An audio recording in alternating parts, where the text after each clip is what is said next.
महादेव के त्रिशूल से भस्म अपने पुत्र को पुनर्जीवित करने में जब माता पार्वती होती हैं असफल, तो कुपित होकर एक माँ और नारी सर्वत्र विनाश मचाने के लिए हो जाती है तत्पर, जिसमें उनका साथ देती हैं समस्त देवियाँ और फिर आरंभ हो जाता है चहुओर विनाश लीला। अब आगे। शांत हो जाओ देवी पार्वती, तुम्हें तुम्हारा पुत्र अवश्य प्राप्त होगा।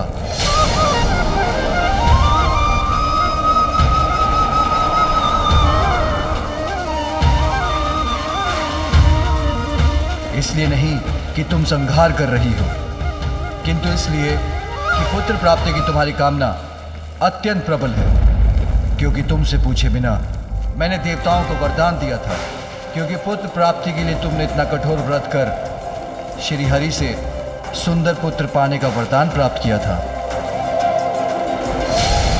इन सब कारणों से मैं तुम्हें तुम्हारा पुत्र अवश्य दूंगा। ऐसा पुत्र जो असाधारण होगा, दिव्य होगा, सबसे भिन्न और अहंकार रहित होगा। मेरे वचन व्यर्थ नहीं होंगे पार्वती, इसलिए अब शांत हो जाओ महेश्वरी।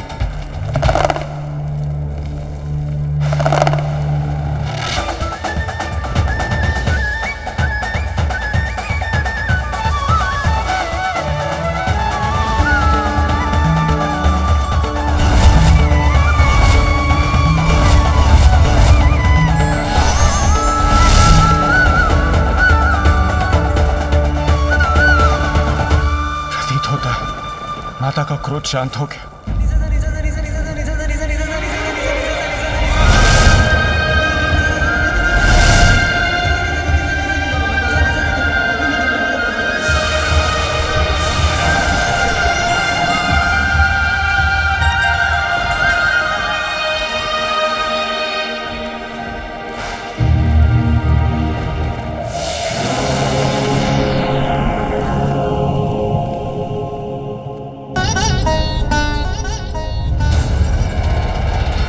उमा, देवी पार्वती, अपने आप को संभालिए।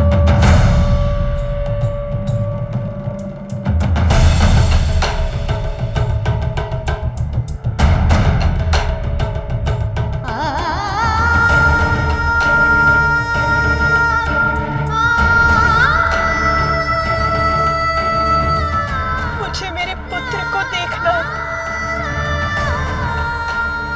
उसे देखे बिना कैसे शांत हो सकती हूँ मैं? स्वामी, इस माँ पर इतनी कृपा कीजिए।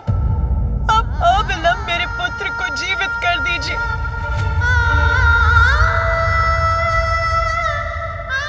अभी तो मैंने उसका अन्नप्राशन भी नहीं किया।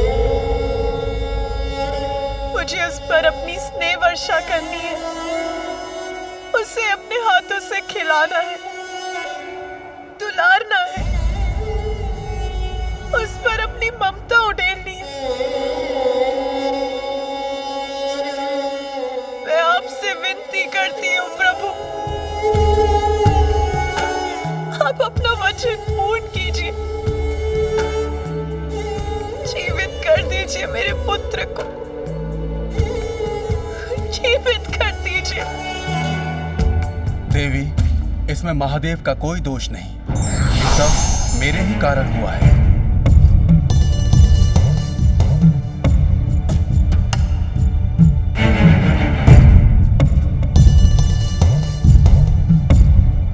आपका दोषी तो मैं हूं। इस घटनाक्रम का संपूर्ण दोष मेरा ही है। कैसे महर्षि कश्यप? इस सब से आपका क्या संबंध है? संबंध है माता, इसका मेरे शाप से ही गूढ़ संबंध है।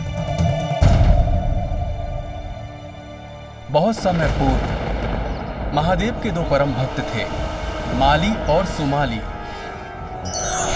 और महादेव ने उन्हें अभयदान दिया था। वत्स, मैं तुम दोनों की भक्ति और तप से अत्यंत प्रसन्न हूँ और तुम्हें अभय दान देता हूँ। दिगंबराय तस्मै नकाराय नमः शिवाय।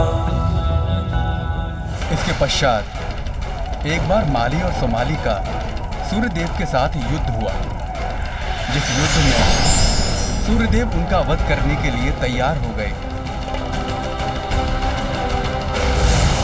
तब माली और सुमाली के अभयदाता महादेव को प्रकट होकर उनकी रक्षा करनी पड़ी।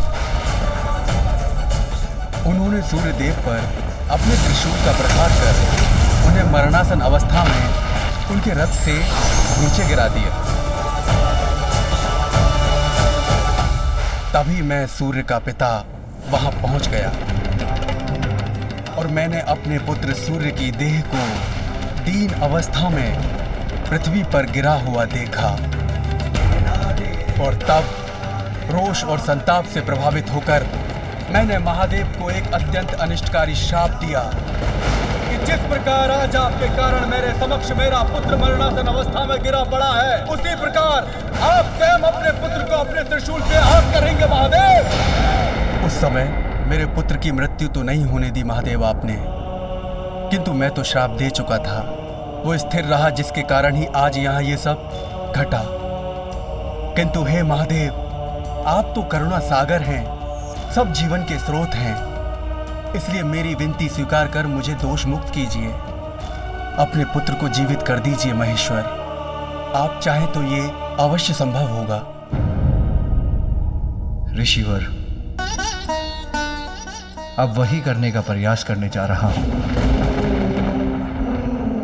अब मुझे आज्ञा दीजिए। प्रणाम महादेव, प्रणाम माता।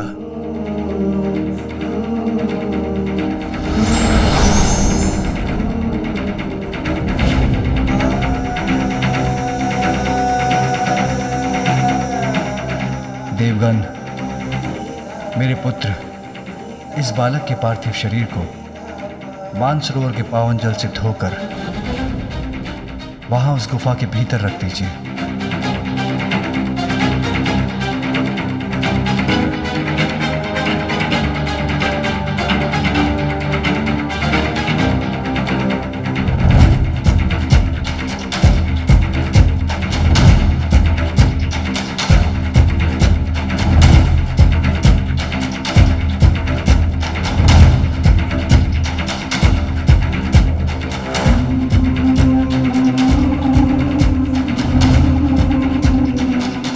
विश्वास रखिए देवी, इसी विधि से उसे मैं पुनर्जीवित कर सकूंगा।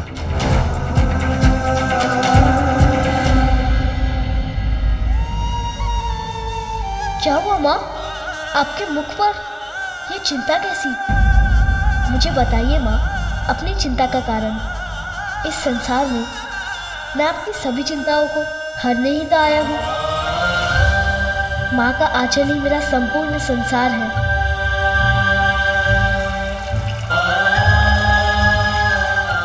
तुम ये क्या कर रहे हो पुत्र? अभी बताता हूँ माँ।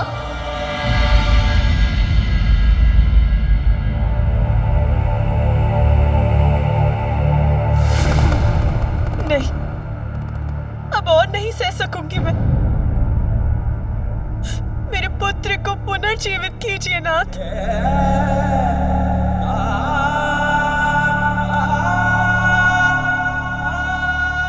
धैर्य रखो उमा। बिना शीश के मैं उसे जीवन नहीं दे सकता।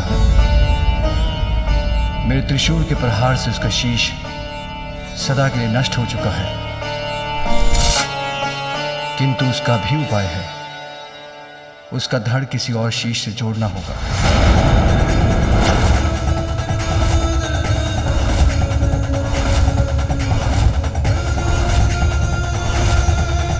तब मैं अपने पुत्र को पुनर्जीवित कर सकूंगा। क्या किसी और का शीश जोड़ा जाएगा मेरे पुत्र के धड़ पर? किसका शीश होगा वो?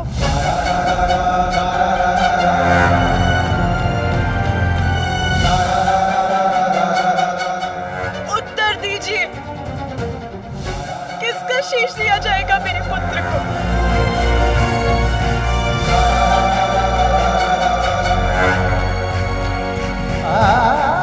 मैंने तुम्हें वचन दिया है उमा, मैं तुम्हारे पुत्र को पुनर्जीवित करूंगा। इसीलिए विश्वास रखो, जो होगा उचित ही होगा। किंतु स्वामी, उसे तो किसी और का शीश धारण करना होगा। किसी और का शीश हम कहां से लेकर आएंगे प्रभु? देवतागण, आप सभी उत्तर दिशा की ओर जाएं। उस दिशा में सर्वप्रथम जो भी नवजात शिशु आपको दिखाई दे, जिसका जन्म कुछ समय पूर्व हुआ हो, उसका शीश ले आए। वही शीश इस बालक का शीश बनेगा।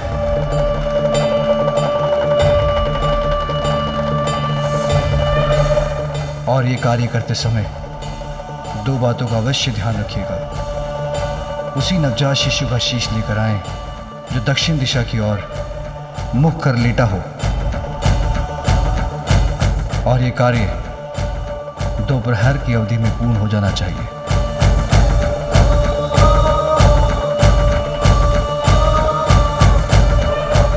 अन्यथा मैं अपने पुत्र को पुनर्जीवित करने में अक्षम बचूंगा।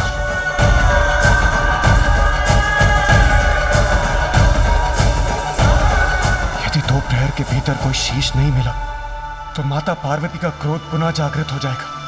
मुझे तो यही चिंता सता रही है, किंतु इसे इनके समक्ष कैसे व्यक्त करूं?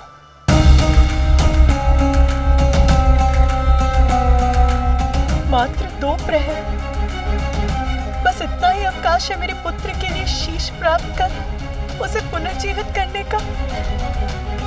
हम प्रयास तो कर सकते हैं इंद्रदेव, पर 2 प्रहर तो बहुत छोटी अवधि है। सूर्यदेव, ये महादेव की आज्ञा है। हमें उन पर विश्वास कर अति शीघ्र अपनी यात्रा प्रारंभ करनी चाहिए और अविलंब उत्तर दिशा की ओर प्रस्थान करना चाहिए। रुकिए इंद्रदेव, मैं भी आप लोगों की सहायता के लिए आप सबके साथ चलता हूं।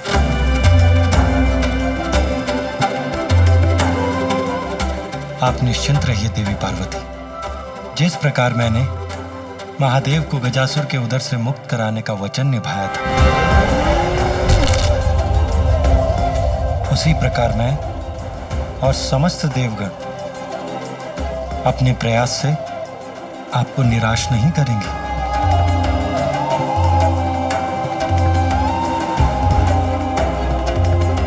आपके इन वचनों से मुझे आश्वस्त करने के लिए अनेकों धन्यवाद भ्राताश्री।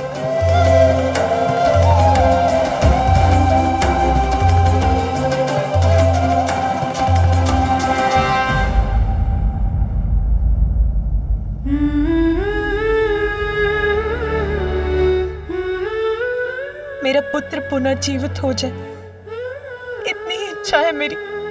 मुझ पर विश्वास रखो उमा।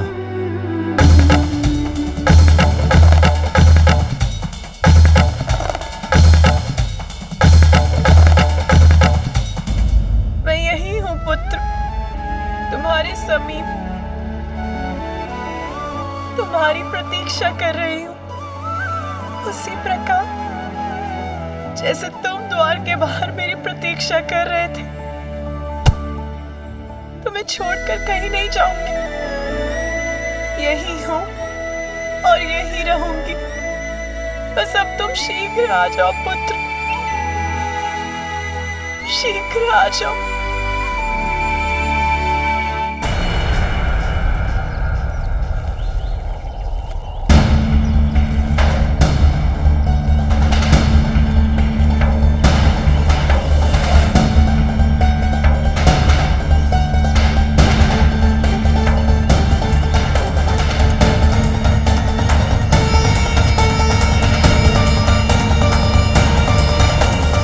समय अत्यंत तीव्र गति से बीता जा रहा है और हमें अभी तक कोई नवजात शिशु नहीं दिखा। यहाँ तो दूर दूर तक इस सघन वन के सिवाय कुछ दिखाई नहीं देता है। जीवन का कोई चिन्ह तक नहीं है। हे श्री हरि, इस प्रकार हम उत्तर दिशा की ओर बढ़ते रहे तो हम घने वन में प्रविष्ट हो जाएंगे। इस वन में नवजात शिशु कहाँ मिलेगा? देवगण, दिशाओं में सर्वोत्तम दिशा है उत्तर दिशा। जीवन का सार छिपा है इसमें। जीवन की समस्त सकारात्मक ऊर्जाओं का स्रोत उत्तर दिशा में ही स्थित है। अतः आप लोग अपना संशय त्याग दीजिए और आगे बढ़िए, क्योंकि जहां आपको सघन वन दिखाई दे रहा है, वहां महादेव अपनी दिव्य दृष्टि से भविष्य के दर्शन कर चुके।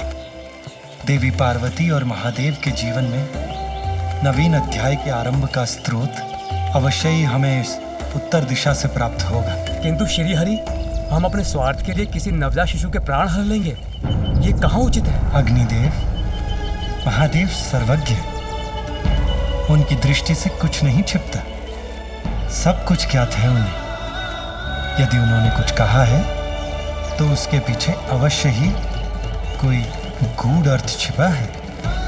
इसलिए आप उनकी बात पर विश्वास कीजिए और उनके आदेशानुसार आगे बढ़िए। और वैसे भी जब मैं आपकी सहायता के लिए आपके साथ हूं, तो आपको किस बात की चिंता?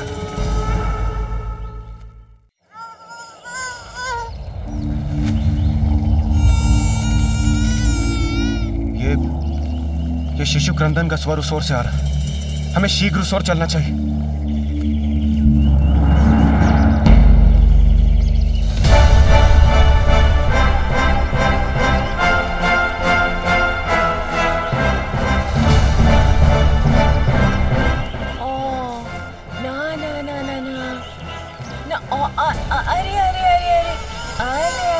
बच्चा, अले अले अले अले अले अले अले, शांत हो जा मेरा लाल, रोते नहीं। तुम्हारी माँ है ना तुम्हारे पास, फिर क्यों रोते हो भला?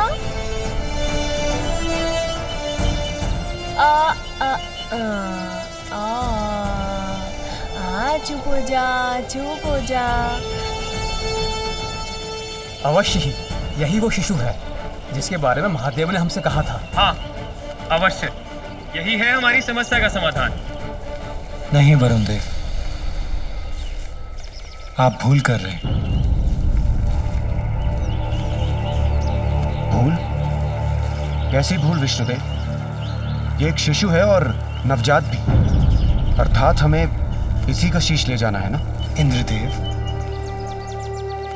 ये शिशु नवजात अवश्य है, परंतु महादेव ने हमें स्पष्ट कहा था उसी नवजात शिशु का शीश लेकर आए जो दक्षिण दिशा की ओर मुख कर लेटा हो, और इस बालक का मुख पश्चिम दिशा की ओर है।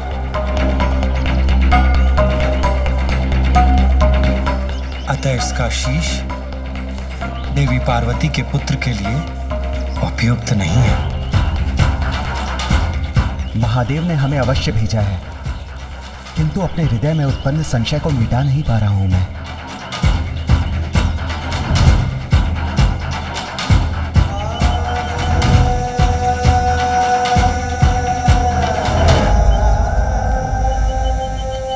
देवगण, इस शिशु को निहारने से कोई लाभ नहीं। एक प्रहर बीत चुका है, हमें शीघ्रता कर दूसरा शिशु ढूंढना होगा।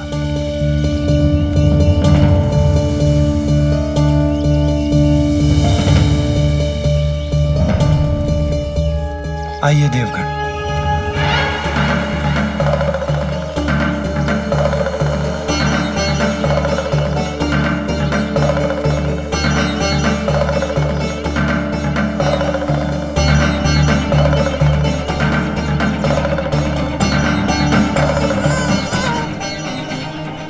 यहाँ कोई है, अवश्य है। संभव है यही वो शिशु है जिसका शीश हम ढूंढ रहे हैं।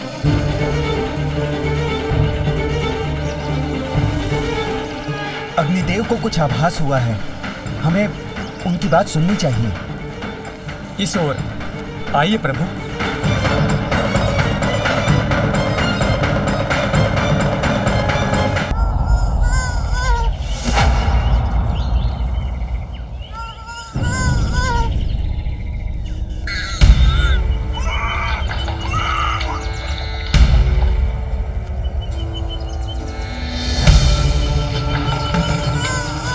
विष्णुदेव, देखिए ये यक्षिणी और उसका शिशु, और कितना सुंदर है। माता पार्वती भी इसे देखकर अत्यंत प्रसन्न होंगी। आप सभी उत्तर दिशा की ओर जाएं। उस दिशा में सर्वप्रथम जो भी नवजात शिशु आपको दिखाई दे, जिसका जन्म कुछ समय पूर्व हुआ हो, उसका शीश ले आए।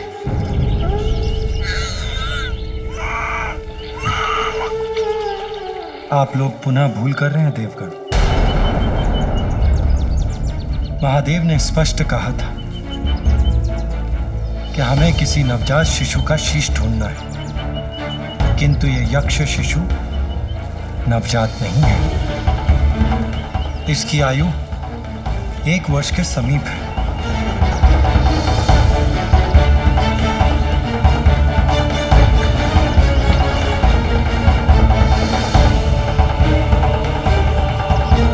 धीरज रखिए देवगण, हमारे पास अभी भी कुछ समय शेष है। हमें रुकना नहीं चाहिए।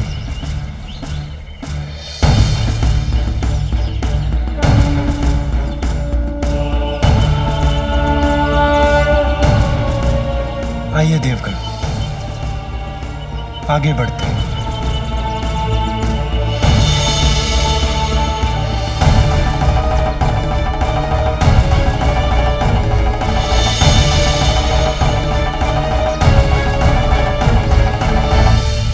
यहाँ तो वन्य पशु भी कठिनाई से आते होंगे, फिर श्रीहरि हमें वन के और भीतर कहाँ ले जा रहे हैं?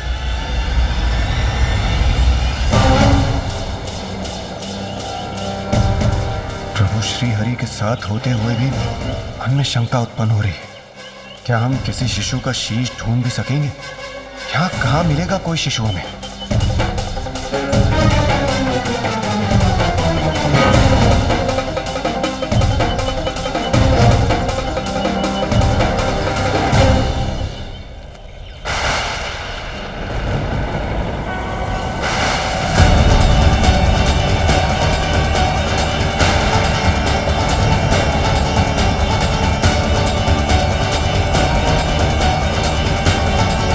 प्रतीत होता है हम सबकी खोज पूर्ण हुई। शांत हो जाओ देवी पार्वती, तुम्हें तुम्हारा पुत्र अवश्य प्राप्त होगा।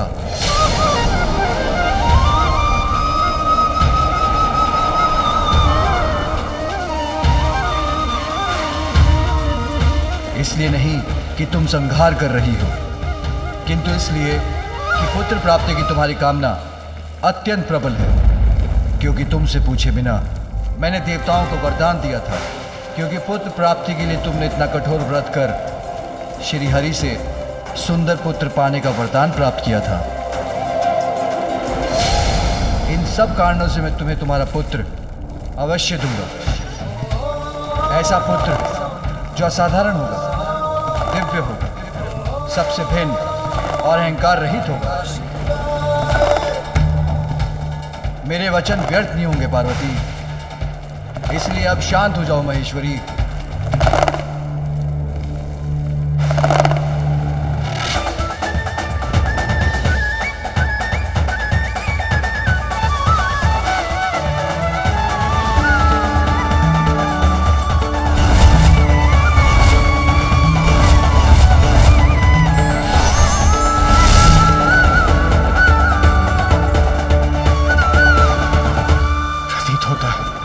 माता का क्रोध शांत हो गया।